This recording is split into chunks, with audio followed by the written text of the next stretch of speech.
So plane of symmetry के बाद discuss करेंगे सेंटर ऑफ सिमेट्री। अब सेंटर ऑफ सिमेट्री क्या होता है?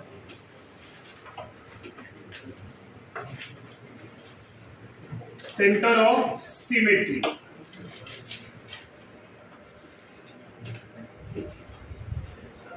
सेंटर ऑफ सिमेट्री क्या होता है स्टूडेंट?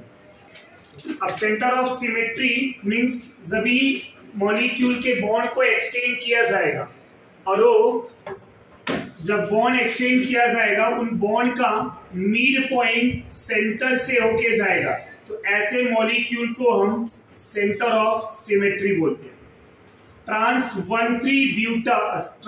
1,3 साइक्लोब्यूटेन अगर मैं ले लूं, 1,3 ट्रांस में अगर मैं साइक्लोब्यूटेन ले लूं, यहाँ पे मिथाइल है, इधर भी मिथाइल है, ये ट्रांस पोजीशन पे है, right. Trans 1,3 dimethyl cyclobutane, trans 1,3 dimethyl cyclobutane अगर ले ले और उनके बॉन्ड को एक्सचेंज कर दिया जाए।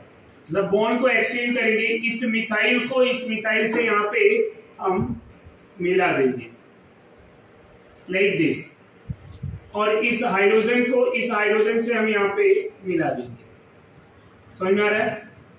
तो इनका जो मिड पॉइंट होगा अगर वो सेंटर से होके जाएगा तो मॉलिक्यूल में सेंटर ऑफ सिमेट्री प्रेजेंट है। अगर ये सेंटर से होके नहीं जा रहा है, अगर ये सेंटर से होके नहीं जा रहा है तो मॉलिक्यूल में COS क्या होगा? अब्सेंट होगा। Centre of symmetry means COS बोलूंगा मैं। तो सेंटर ऑफ सिमेट्री क्या होता है स्टूडेंट? कि सभी हम मॉलिक्यूल के बॉन्ड को एक्सचेंज करेंगे, इन दोनों के बॉन्ड को मिलाएंगे, बट ये दोनों क्या होने चाहिए? आइडेंटिकल होना चाहिए। समझ में आ रहा है? जब इन दोनों को मैं यहाँ से इस मिथाइल को इस मिथाइल के बॉन्ड से मिलाऊंगा और इस हाइड्रोजन के बॉन्ड को मिलाऊंगा, तो ऐसे केसेस में क्या हो जाएंगे? अगर ये बॉन्ड जो मिल रहे हैं ये सेंटर से होके जाएंगे, सेंटर से पास होंगे, तो मॉलिक्यूल में COS प्रेजेंट है। अगर सेंटर से पास नहीं हो रहा है तो ये COS प्रेजेंट नहीं है। तो यहाँ पे डायग्राम में क्या दिख रहा है? ये सेंटर दिख रहा है और भले फ्री हैंड बनाया गया है, बट ये एग्जैक्ट सेंटर ऑफ सिमेट्री है, एग्जैक्ट सेंटर से होके जा रहा है, राइट। तो ये मॉलिक्यूल में क्या प्रेजेंट है? Centre of symmetry. ये समझ में आया? और जिस मॉलिक्यूल में सेंटर ऑफ सिमेट्री प्रेजेंट होगा वो मॉलिक्यूल ऑप्टिकली इनएक्टिव होगा। आइदर प्लेन ऑफ सिमेट्री या सेंटर ऑफ सिमेट्री, दोनों में से कोई भी प्रेजेंट होगा उसको क्या बोलेंगे? कि molecule optically inactive. In the presence of POS and COS, molecular optically inactive। Molecule में अगर सिमेट्री है, तो ऑप्टिकली इनएक्टिव, सिमेट्री नहीं है तो ऑप्टिकली एक्टिव। ये पॉइंट क्लियर हो रहा है? तो ये ध्यान देंगे। अगर मॉलिक्यूल में POS and COS दोनों अब्सेंस है तो ऑप्टिकली एक्टिव माना जाएगा। तो सबसे पहले सेंटर ऑफ सिमेट्री क्या होता है? कि जब मॉलिक्यूल के आइडेंटिकल बॉन्ड को मिलाया जाएगा और उनको मिलाने के बाद उनका जो मिड पॉइंट है सेंटर से होके जाएगा, तो ऐसे मॉलिक्यूल में सेंटर ऑफ सिमेट्री प्रेजेंट होगा। समझा आपको? और उसको बोला जाएगा सेंटर ऑफ सिमेट्री।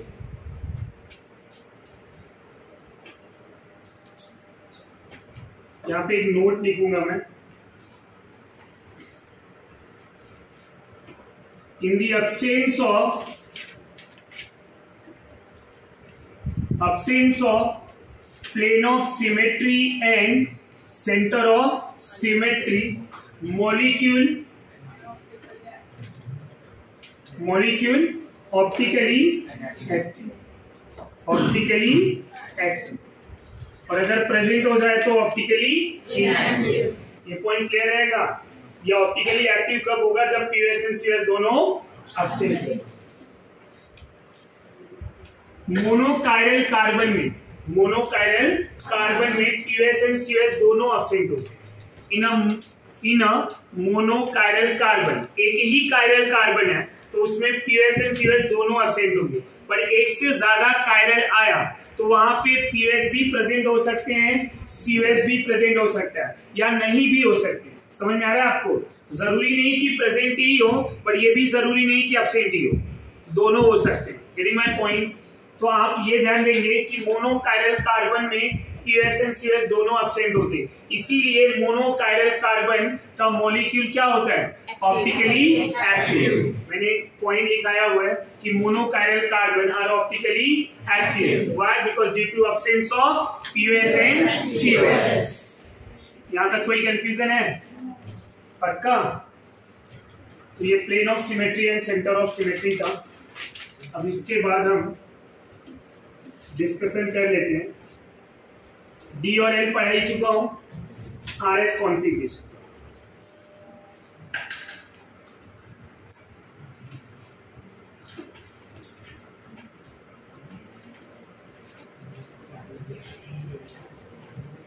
अब आरएस कॉन्फ़िगरेशन क्या होता है? आरएस कॉन्फ़िगरेशन पढ़ लेते हैं हम लोग। अब आरएस कॉन्फ़िगरेशन में सबसे पहले what is the meaning of R and what is the meaning of S? The meaning of R, rectus, and the meaning of S, sinister. Rectus and sinister. ये लैटिन वर्ड है, तो R का meaning होता है rectus और S का meaning होता है सिनिस्टर। अब एक बात और ध्यान देंगे, रेक्टस मतलब जो क्लॉकवाइज हो, कैसा हो, क्लॉकवाइज। सिनिस्टर मतलब anti clockwise. Clockwise and anti clockwise. जब मॉलिक्यूल को मैं रोटेट कराऊंगा क्लॉकवाइज तो लिखेंगे R और एंटी क्लॉकवाइज S। समझ में आ रहा है? ये आरएस कॉन्फ़िगरेशन किसके लिए होता है? जो ऑप्टिकली एक्टिव मॉलिक्यूल होते हैं, ऑप्टिकली एक्टिव मॉलिक्यूल, उनके लिए आरएस कॉन्फ़िगरेशन जो है हम कैलकुलेट करते हैं। तो calculation of RS configuration for optically active molecule, किसके लिए? Optically active molecule. यहां तक कोई डाउट है, कोई कंफ्यूजन? तो RS configuration assign by CIP rule. अब सीआईपी रूल क्या होता है? If you remember, Cahn Ingold Prelog system and CIP rule based on sequence rule. वही बताया था ना, सीआईपी रूल, सीक्वेंस रूल। अब सीआईपी किसके अकॉर्डिंग हम कैलकुलेट करते हैं? Based on atomic number. Sequence rule जो है डिसाइड किया जाता है based on atomic number. Atomic number जिसका ज्यादा होगा उसकी प्रायोरिटी ज्यादा होगी। अब ज्यादा मतलब 1, समझा? अब यहाँ पे स्टूडेंट, अगर मैं कायरल कार्बन की बात करूं तो कार्बन में कितने बॉन्ड अटैच होते हैं? 4। कायरल कब? जब चारों अलग, राइट? तो यहाँ प्रायोरिटी कितनी होनी चाहिए? 4। 1 2 3 4। टोटल एक कार्बन पे कितनी प्रायोरिटी होगी? 4। इसके पहले जो आपने सीआईपी रूल अप्लाई किया था, कहाँ पे अप्लाई किया था? E and Z. कहाँ पे? E and Z. E and Z में डबल बॉन्ड रहते थे, उस कार्बन पे 2 ही ग्रुप रहता था, तो हम प्रायोरिटी क्या देते थे? 1 2 1 2। Remember everyone, 1 2 1 2। पर यहाँ पे कितने प्रायोरिटी देंगे आप? 4।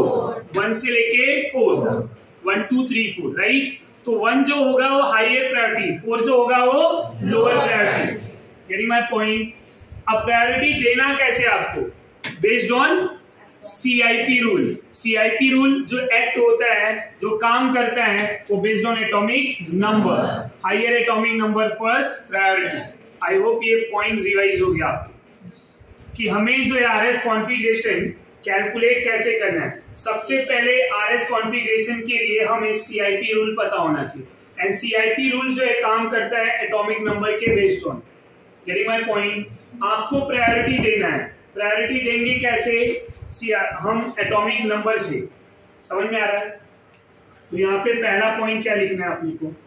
पॉइंट नंबर 1, रूल की बात करूं अगर मैं, आरएस कॉन्फ़िगरेशंस के लिए कुछ रूल्स हमें ध्यान में रखना है। सबसे पहले, फॉर ऑप्टिकली एक्टिव मॉलिक्यूल, अगर वो ऑप्टिकली एक्टिव नहीं है तो 4 अलग अलग यहाँ पे उनके प्रायोरिटी होगा क्या? नहीं। अगर वो सिमेट्रिक कार्बन हो गया तो क्या उसके 4 अलग अलग प्रायोरिटी होंगे? नहीं।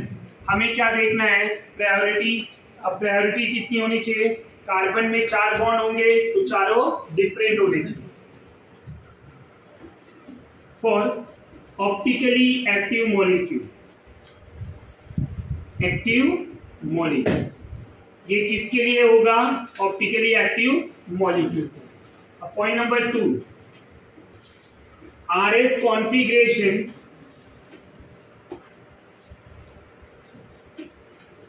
assigned by CIP rule, by CIP rule।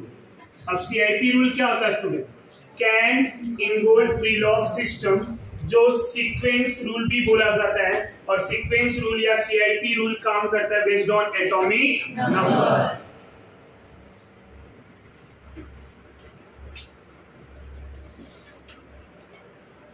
तो CIP रूल जो है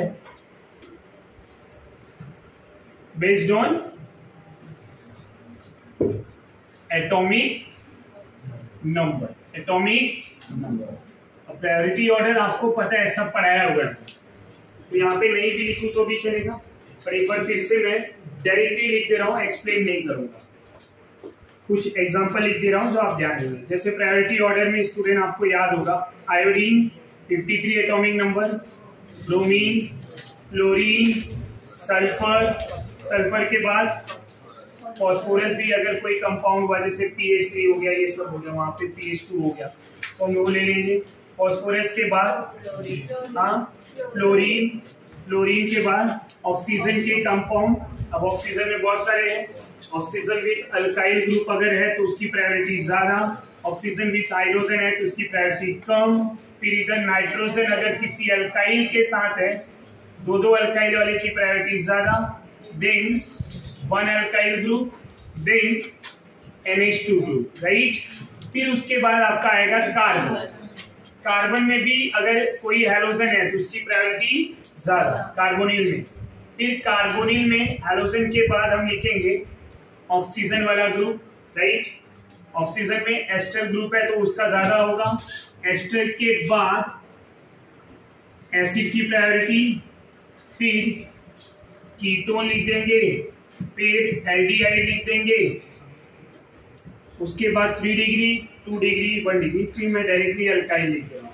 अगर आइसोटोप्स में है तो ट्रिटियम, ड्यूटेरियम, प्रोटियम, हाइड्रोजन। ये समझ में आ रहा है?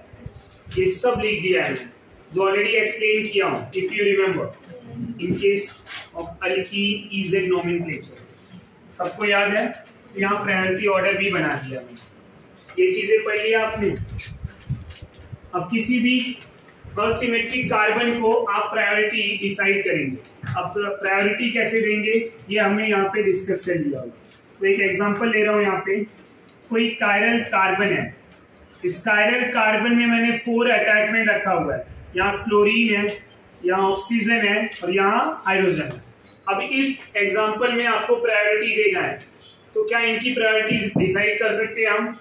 कैसे? क्लोरीन का एटॉमिक नंबर 17, तो ये 1, कार्बन की एटॉमिक नंबर 6, ऑक्सीजन का एटॉमिक नंबर 8, तो ये होगा 1, ये होगा 2, इधर ये 3, हाइड्रोजन 4। ये प्रायोरिटी दे दिया आपने 1 2 3 4।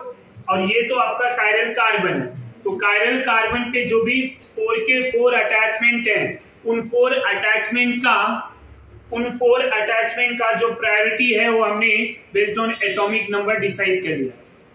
Clear everyone? अब स्टूडेंट आगे क्या करना है, नेक्स्ट स्टेप हमारा क्या होगा? तो नेक्स्ट स्टेप जब प्रायोरिटी देंगे ना, तो आपको ये देखना है कि लोवेस्ट प्रायोरिटी जो है, ये लोवेस्ट प्रायोरिटी है हमारा। लोवेस्ट प्रायोरिटी हमेशा वर्टिकल प्लेन पे ही होना चाहिए। देयर आर 2 प्लेन, ये हॉरिजॉन्टल है और ये वर्टिकल है। 2 प्लेन है आपके पास, vertical plane and horizontal plane. Vertical plane में क्या होना चाहिए? हमेशा लोवेस्ट प्रायोरिटी। क्या होना चाहिए? Lowest priority. तो lowest priority present at vertical plane. कहां पे होना चाहिए? Vertical plane. तो ये जो 4th वाला प्रायोरिटी है हम इसी प्लेन में रखेंगे, आइदर डाउनवर्ड और upward. Getting my point? But अगर गलती से हॉरिजॉन्टल पे आया तब क्या करना है, वो नेक्स्ट रूल बनाएंगे हम लोग कि पहले तो क्या लिखना है कि 4th priority always present at vertical plane, वहां पे ही होना चाहिए हमेशा। समझ में आ रहा है आपको?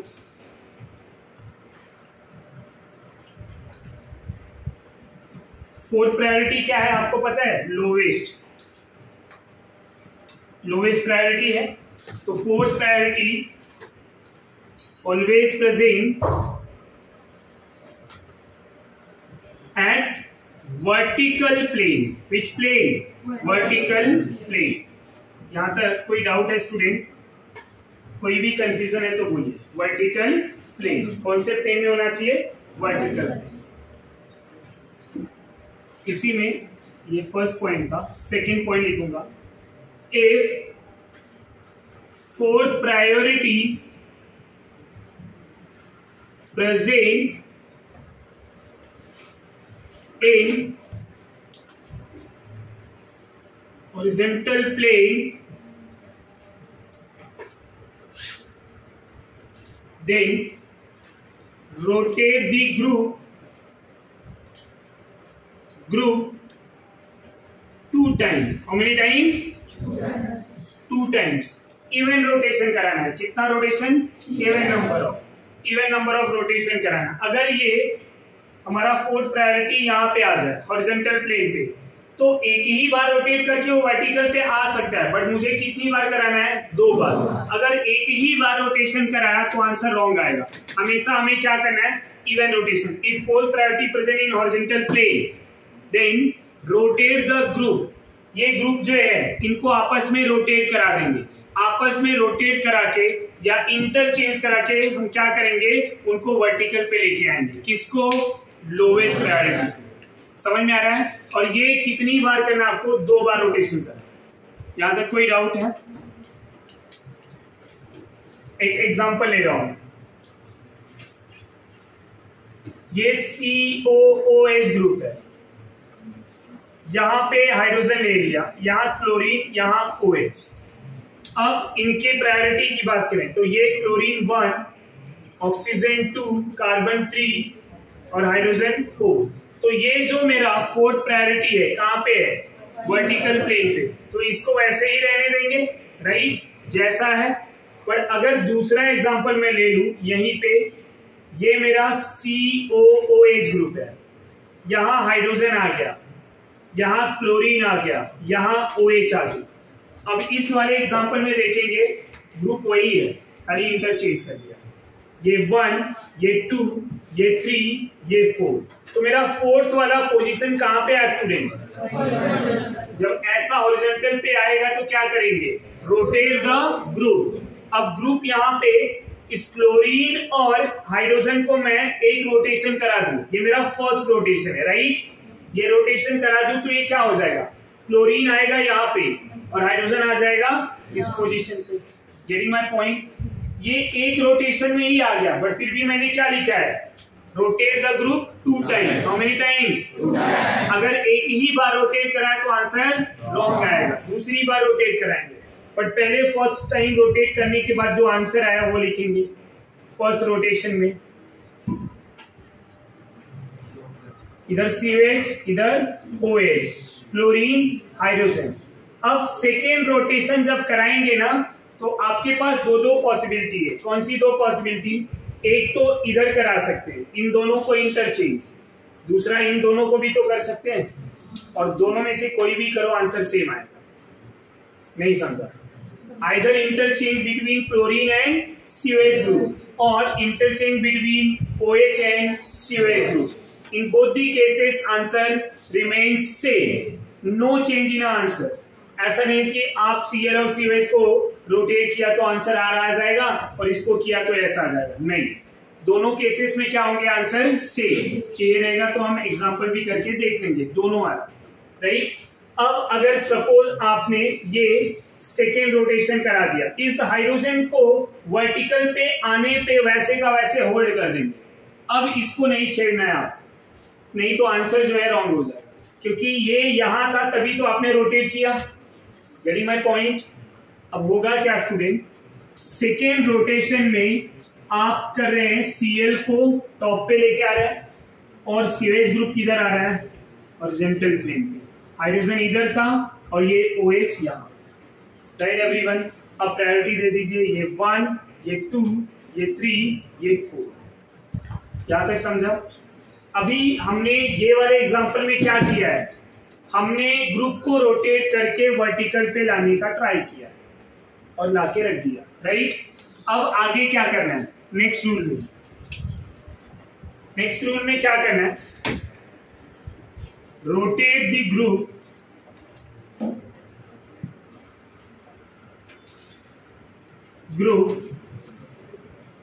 from first to second priority, one priority to second and second priority to third, 1 से 2, 2 से 3, 3 से डायरेक्शन इज क्लॉकवाइज, क्लॉकवाइज आएगा मतलब R, क्लॉकवाइज R, 1 से 2, 2 से 3, 3 से 1, डायरेक्शन इज क्लॉकवाइज। डायरेक्शन कैसा दिख रहा है देखो जरा, क्लॉकवाइज आ रहा है तो क्लॉकवाइज गया तो क्या हो जाएगा R, एंटी क्लॉकवाइज S, तो क्लॉकवाइज डायरेक्शन R।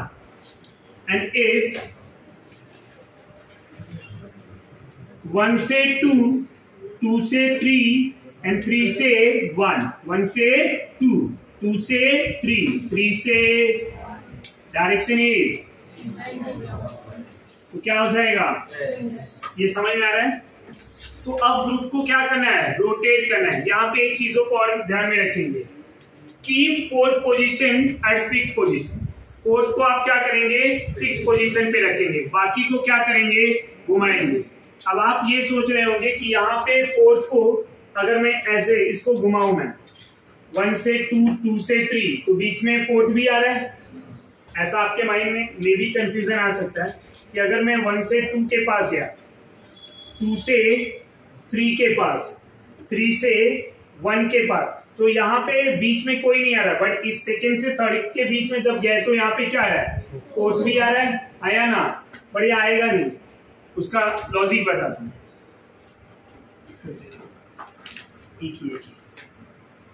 अब होगा क्या? आपने टेट्राहेड्रल स्ट्रक्चर पढ़ा हुआ है, राइट? याद है सबको? ये टेट्राहेड्रल है। अब हमने क्या बोला है कि फोर्थ वाला पोजीशन इधर ही होना चाहिए, वर्टिकल पे।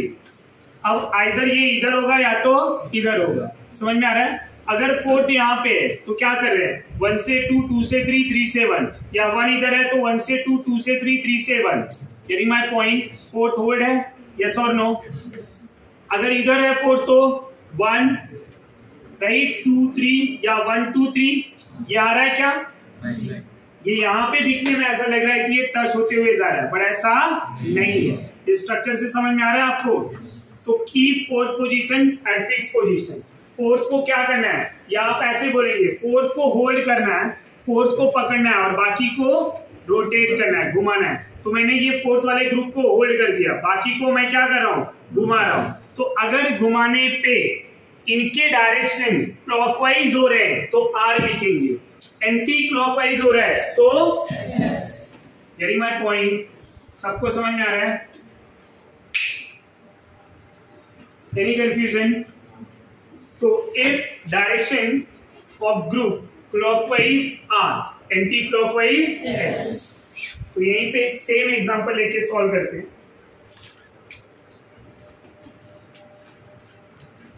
COH, मैं डायरेक्टली हाइड्रोजन को लोवेस्ट पे ही रखता हूं, यहां पे क्लोरीन ले लूं मैं और इधर OH। प्रायोरिटी दे देंगे आप लोग। अब इतना तो कई बार कर लिया, 1, 2, 3, ये 4, ये मेरा फिक्स पोजीशन पे रहेगा, होल्ड करना है। 1 से, बोलो जरा, 1 से 2 से 3 से कैसा जा रहा है? एंटी क्लॉकवाइज मतलब? यहाँ तक कोई कंफ्यूजन?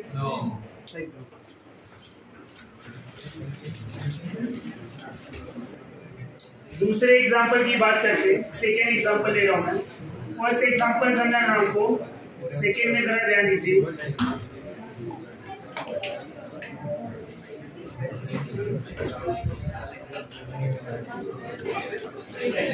ऐसा एग्जांपल ले रहा हूं मैं स्टूडेंट, इस कंपाउंड के आरएस कॉन्फ़िगरेशन फाइंड आउट करना है। जरा आप ट्राई करो, आपको समझ में आ रहा है?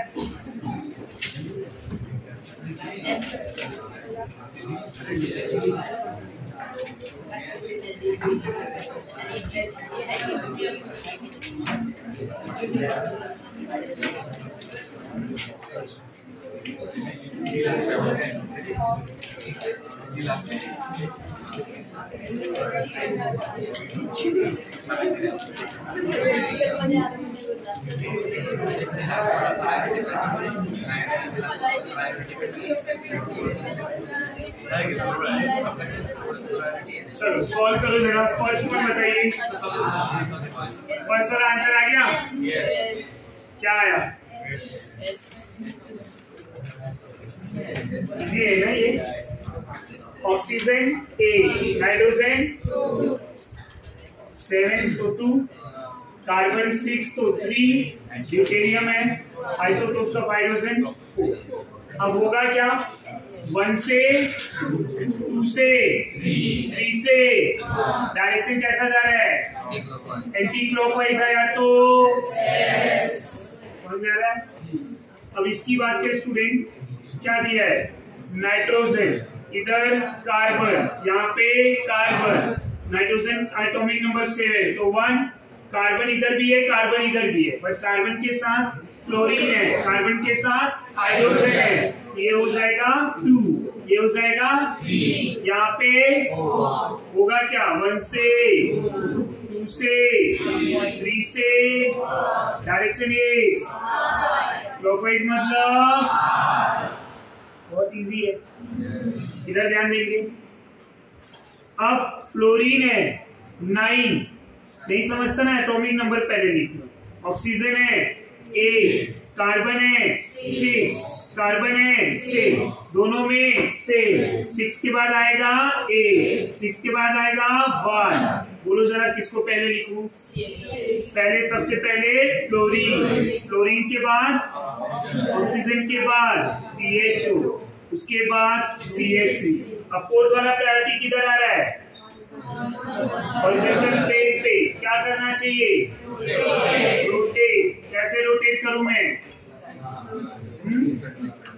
पहले इन दोनों को रोटेट कर दूं, फ्लोरीन आएगा हॉरिजॉन्टल प्लेन पे, CH3 आएगा, तो फर्स्ट रोटेशन CHO, फ्लोरीन इधर आ गया, OH इधर आ गया, CH3। अब क्या करूं स्टूडेंट?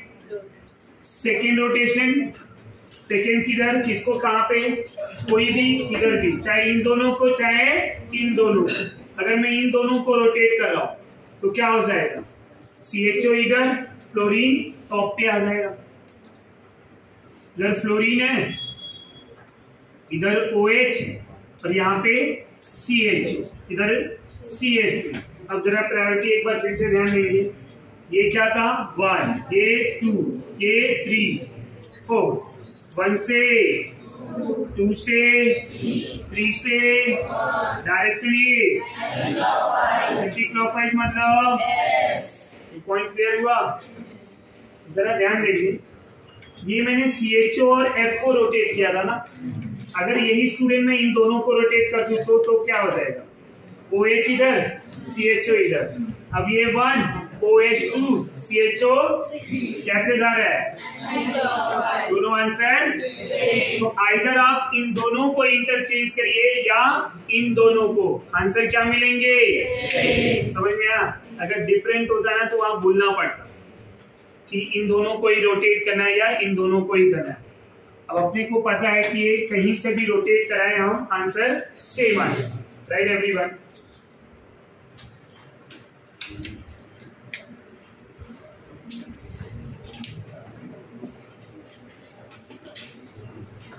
CONH2 आइसोप्रोपाइल ग्रुप, समझ में आ रहा है? टर्सरी ब्यूटाइल ग्रुप, TBU लिखा हुआ है ना, TBU मतलब टर्सरी ब्यूटाइल, IPR, और इधर मैं ले लूं अगर इथाइल, ET। अब किसकी प्रायोरिटी ज्यादा? सबसे ज्यादा प्रायोरिटी किसकी है? इसका क्यों? क्योंकि 6, 8, 7 है, इधर IPR लिखा हुआ है। अगर कंफ्यूजन है तो क्या करना चाहिए? फर्स्ट ओपन कर सकते हैं आप लोग, आया ना? तो first open the structure, structure को ओपन करना है। कोई बताएगा आइसोप्रोपाइल का स्ट्रक्चर क्या होता है? हाँ, CH3 CH CH। इस तरह से टर्सरी ब्यूटाइल का structure CH3 C CH3 CH। ये इधर से अटैच होगा और ये इधर से, इसको चाहिए तो ऐसे नहीं, ये ऐसा अटैच हो रहा है। और इथाइल क्या होता है स्टूडेंट, इस तरह से अटैच हो। अब जरा ध्यान दीजिए, किसको प्रायोरिटी ज्यादा देना चाहिए, स्ट्रक्चर देखिए और मुझे बताइए। सबसे पहले तो नो डाउट ये 6 8 वाला है, इसकी कहानी यही खत्म कर देते हैं। 1 लिख के 1 लिख दिया। अब इन दोनों में बताइए जरा टर्सरी ब्यूटाइल क्यों हो रहा है, पता है? ये 6 6 6 6 समझ में आया? 4 टाइम्स 6, इधर कितना हो रहा है 6 6 6, तीनों 6 तो सेम है। अब उसके बाद क्या करना है, इधर 4 बार 6 आया था, अब इधर इसके बाद अब ये तीनों तो सेम आ रहे हैं ना।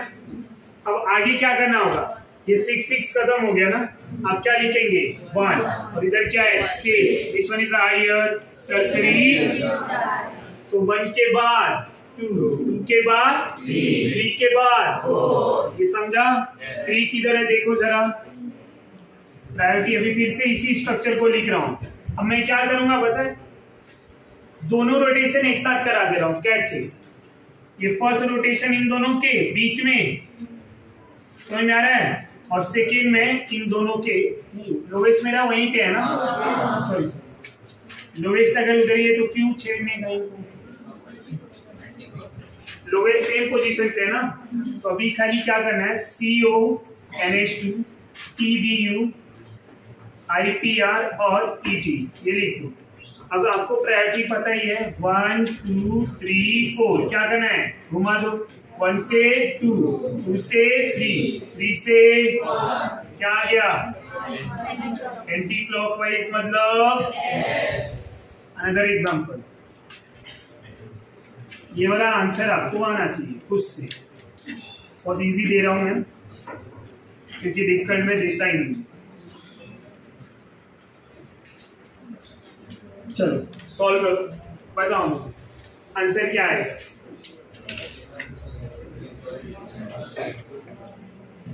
आंसर क्या आ रहा है जरा बताइए। अब तक तो आंसर आ जाना चाहिए।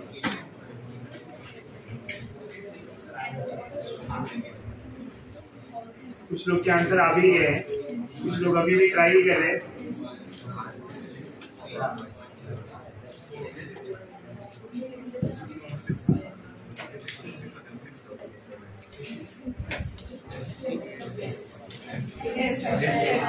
क्या आ रहा है पक्का?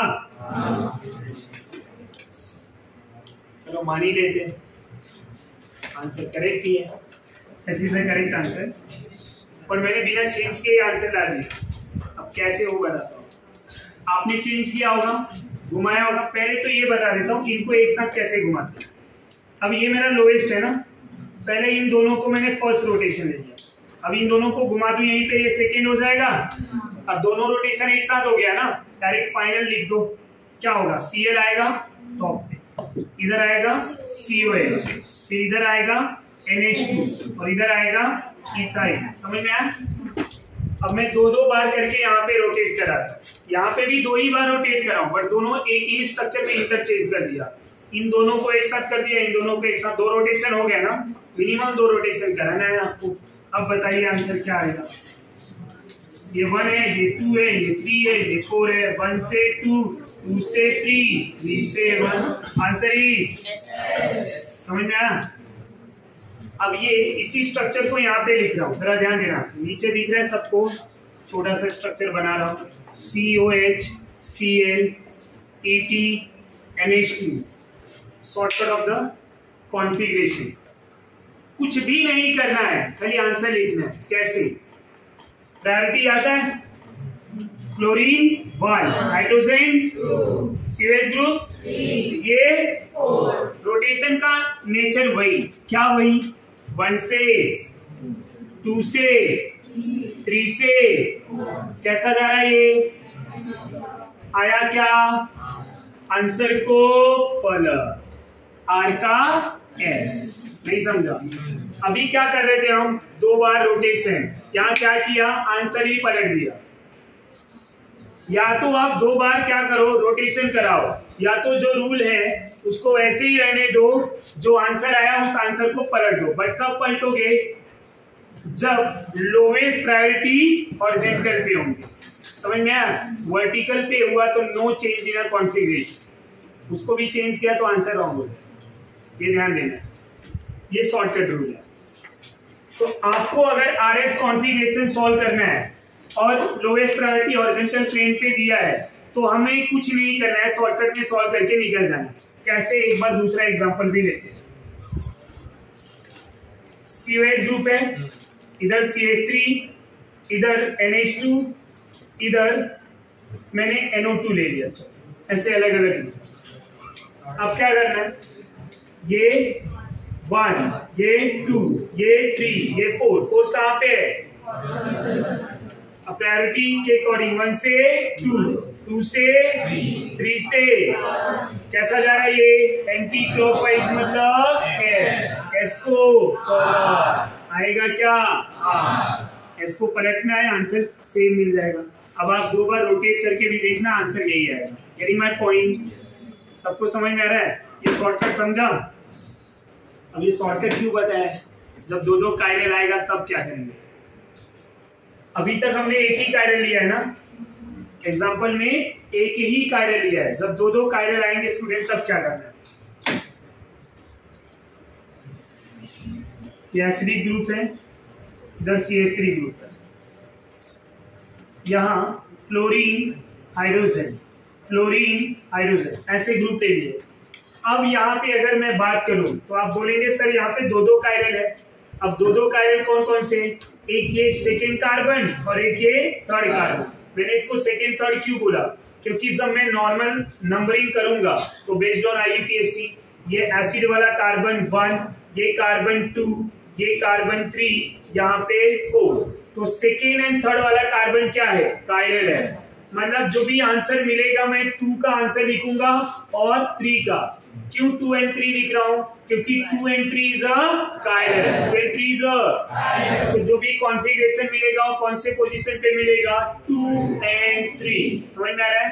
अगर आपने इसको 2 माना और इसको 3 माना और दोनों आंसर सेम नहीं है तो आंसर आपका रॉन्ग ना। सपोज ये R है और ये S है और आपने इसको 2 मान लिया है, तो फाइनल एग्जामिनर का आंसर क्या आ रहा है, 2R 3S, और आपका क्या आएगा 2S 3R। तो आंसर रॉन्ग हो रहा है या नहीं हो रहा है? तो इसलिए नंबरिंग भी आपको ध्यान में रखना है। Getting my point? अब इसको कैसे सॉल्व करेंगे, रूल वही, सब कुछ सेम, कुछ भी चेंज नहीं, पर खाली ये ध्यान देना है जब इस कायरल कार्बन की बात करेंगे तो इस कायरल कार्बन में एक बॉन्ड ये है, दूसरा ये है, तीसरा ये है, अब चौथा कौन सा स्टूडेंट, ये पूरा ग्रुप जो है इसके लिए 4th बॉन्ड होगा, राइट। जब इस कार्बन की बात होगी तो ये एक बॉन्ड, ये 2, ये 3 और ये पूरा ग्रुप इसके लिए क्या हो जाएगा 4। समझा? अब जैसे ये CH3 है, इस कार्बन, यहाँ भी एक कार्बन है ना, इस कार्बन पे एक हाइड्रोजन क्लोरीन और ये ग्रुप है, और इस कार्बन पे क्या है, इसको इजी बनाने का ट्राई कर रहा हूं मैं, हाइड्रोजन हाइड्रोजन हाइड्रोजन, ये 4th वाला कार्बन ऐसा ही है ना। समझ में? यहाँ 3 ग्रुप ये है और यहाँ 3 ग्रुप ये। समझा? नहीं समझ में आ रहा है? इजी है ना। ये 2 and 3 कायरल है। अब जब मैं इसकी बात करूंगा तो ये पूरा ग्रुप इसके लिए क्या हो जाएगा, 4th बॉन्ड हो जाएगा। इसकी बात करूंगा तो ये पूरा ग्रुप क्या हो जाएगा इसके लिए। समझा? जैसे मैं इस ग्रुप को CH3 लिखता हूं, वैसे इस ग्रुप को मैं क्या लिख दूंगा, CCl ग्रुप। ऐसे लिख के कंडेंस भी तो कर सकते हैं। इसको कंडेंस कैसे करते हैं, CH3 फॉर्म में। Getting my point? समझ में आ रहा है आपको? तो अब यहाँ पे सॉल्व करेंगे। ये 4th प्रायोरिटी। अब सेकेंड वाले का प्रायोरिटी जरा ध्यान देंगे। ये क्लोरीन है 1, ये कार्बन है, कार्बन में ये क्या हो रहा है 6 8 ऐसा आ रहा है, और ये कार्बन, ये जो इसका, ये तो 4th हो जाएगा बिना सोचे समझे। अब ये पूरा ग्रुप जो है ना इसके लिए 4th बॉन्ड है, जरा ध्यान दीजिए। अब ये कार्बन क्या है 6 17 और इधर क्या है 6A। तो मैं किसको 2 मानूंगा जरा बताओ, नीचे या ऊपर? नीचे।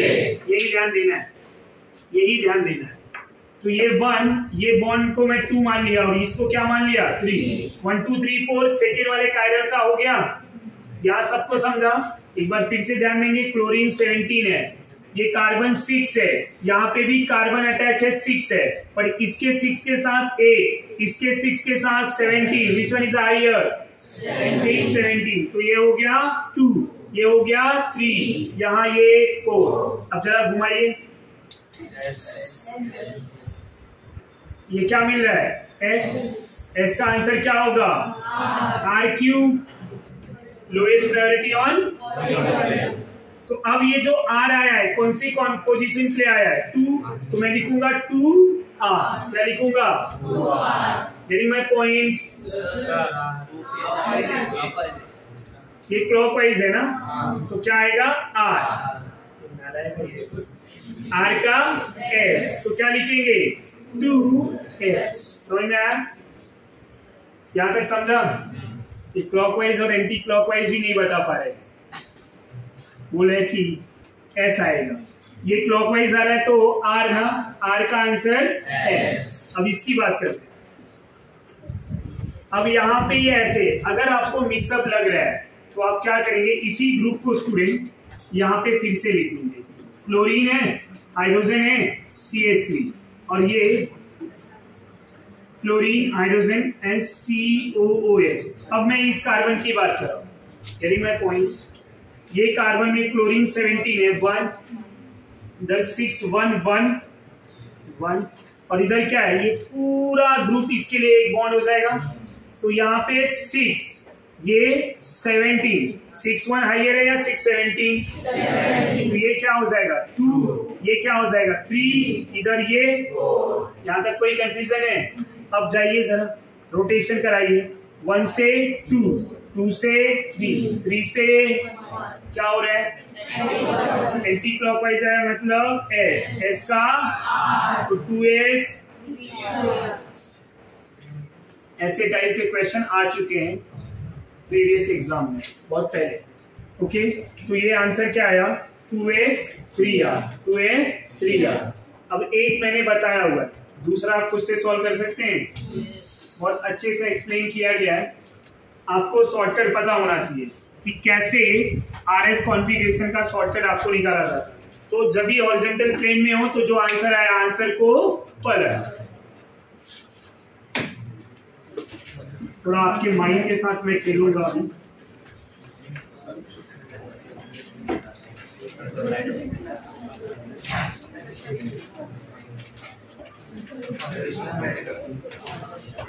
बहुत इजी वाला एग्जांपल दिया है, थोड़ा सा आपके माइंड के साथ खेल रहा हूं, तो आप आंसर बताइए। तो इसका आंसर बताइए, इसका आंसर बताइए मुझे, क्या है?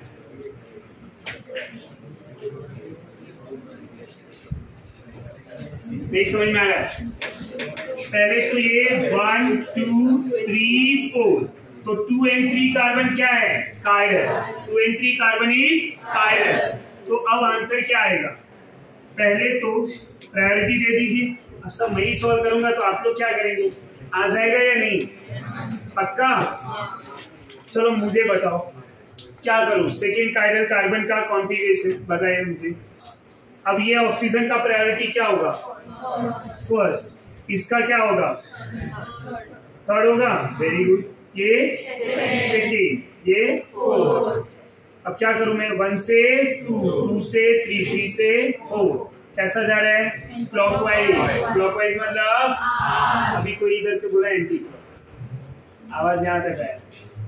तो क्लॉकवाइज आया तो R का क्या होगा? 2। इधर ध्यान देंगे, ये 3 कार्बन है राइट। 3 कार्बन का ये वाला जो पोजीशन है क्या होगा? 1। अब यहाँ पे ये ग्रीन मार्कर इसलिए ले रहा हूं ताकि आपको डिफरेंस समझ में आ सके। ये 1 राइट। अब यहाँ पे 6 के साथ क्या है 8, यहाँ पे क्या है 6 के साथ 1 1, और ये क्या है 6 8 8, which one is the second?